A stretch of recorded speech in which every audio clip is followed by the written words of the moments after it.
Athletes spend years intensively training in the gym, on the slopes, and at the rink.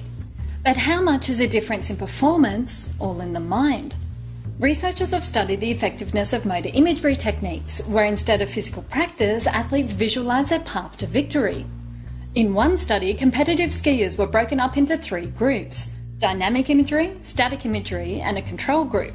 The dynamic imagery group stood in their ski gear on a ski slope while they imagined themselves completing a downhill slalom course. The static imagery group sat inside while they imagined completing the course. And the control group only stretched and didn't use imagery at all. When all groups raced down the same course, a dynamic imagery group had the fastest average time, followed by the static imagery group and then the control group. The dynamic imagery group also reported higher confidence in their performance.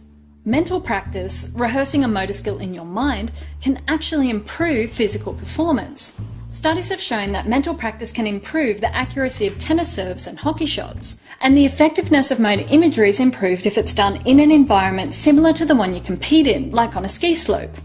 So what's actually happening inside your brain?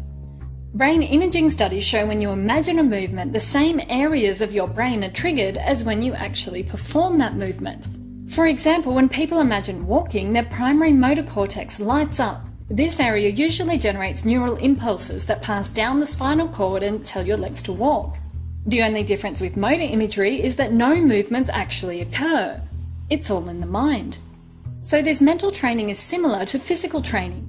By repeatedly activating the motor networks for a movement without actually doing it, you can strengthen the communication between neurons associated with that movement. This is the same way physical practice improves performance. Athletes obviously need to train their bodies with physical practice, but training their brains can improve the accuracy of their shots without them even lifting a finger.